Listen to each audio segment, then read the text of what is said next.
Hello friends, તમારું સ્વાગત છે મારા કિચનમાં। તો આજે આપણે બનાવીશું મેગી મસાલા ભાત। મેગી તો બધાને જ પસંદ હોય છે, તો આજે આપણે બનાવીશું ચટપટા મેગી મસાલા ભાત। આપણે અહીંયા જે સામગ્રીની જરૂર છે તે મેં લીધેલી છે। તેમાં રાઈ, જીરું, હિંગ અને બધા મસાલામાં મીઠું, હળદર, ધાણા જીરું, મેગી મસાલો અને લાલ મરચું। ત્યારબાદ તેમાં વેજીટેબલ્સ પણ એડ કરીશું। મેં 2 મીડિયમ સાઇઝના 2 બટેકા લીધેલા છે, એ કટ કરી દીધા છે। 2 મીડિયમ સાઇઝની ડુંગળી લીધી છે, 2 મીડિયમ સાઇઝના ટમેટા લીધા છે, કોથમરી છે અને 2 નંગ કટ કરેલા મરચાં લીધા છે। ત્યારબાદ તેમાં મેં 3 પેકેટ અહીંયા મેગી લીધેલી છે। 3 કપ ચોખા લીધા છે। ચોખાને આપણે સરસ રીતે ધોઈને 10 મિનિટ પલાળી દઈશું। ચોખા પલળે ત્યાં સુધીમાં આપણે કુકરમાં તેલ ગરમ કરીશું। અહીંયા આપણે તેલ 3 થી 4 ટેબલ સ્પૂન લેવાનું છે। તેલ ગરમ થઈ જાય એટલે તેમાં 2 ચમચી રાઈ ઉમેરશું, તેમાં 2 ચમચી જીરું ઉમેરીશું,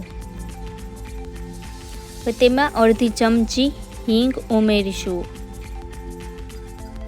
પછી તેમાં બટેકા ઉમેરી દેશું, પછી તેમાં ડુંગળી પણ ઉમેરી દેશું। હવે તેને 2 મિનિટ સાતળવા દેશું।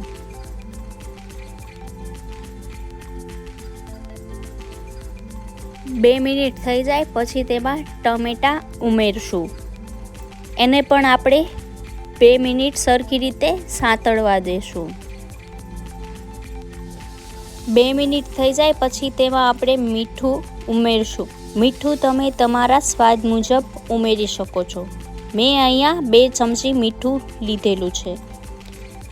પછી તેમાં 1 ચમચી હળદર ઉમેરીશું, 1 ચમચી ધાણા જીરું ઉમેરીશું, પછી તેમાં 2 ચમચી લાલ મસાલો ઉમેરીશું। હવે તેમાં મેગી મસાલો નાખીશું। મેં અહીંયા 4 પેકેટ મેગી મસાલો નાખેલો છે, તમે તમારા ટેસ્ટ પ્રમાણે નાખી શકો છો। હવે તેને સરખી રીતે હલાવીને મિક્સ કરી દેશો।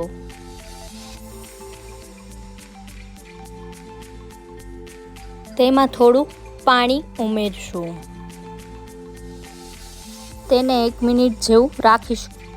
1 મિનિટ થઈ જાય પછી તેને આપણે સરખી રીતે હલાવી દેશું।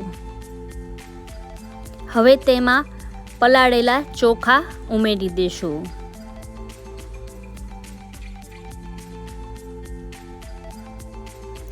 હવે તેને મિક્સ થાય એવી રીતે હલાવી દેશું અને પછી 1 મિનિટ સુધી આપણે તેને રાખીશું। 1 મિનિટ થઈ જાય પછી તેમાં આપણે મેગી ઉમેરી દેશું। મેં અહીંયા 3 પેકેટ મેગીના લીધેલા છે, તમે તમારા ક્વોન્ટિટી મુજબ તમે લઈ શકો છો। હવે તેને મિક્સ કરી દેશું અને 1 મિનિટ સુધીને રાખશું। હવે તેમાં પાણી ઉમેરશું। મેં અહીંયા 3 ગ્લાસ જેટલું પાણી ઉમેરેલું છે, તમે તમારી ક્વોન્ટિટી મુજબ પાણી ઉમેરી શકો છો। હવે તેને સરખી રીતે મિક્સ કરીને કુકરનું ઢાંકણું બંધ કરી દેશું અને 4 થી 5 વિસલ વાગે ત્યાં સુધી તેને ચડવા દેશું।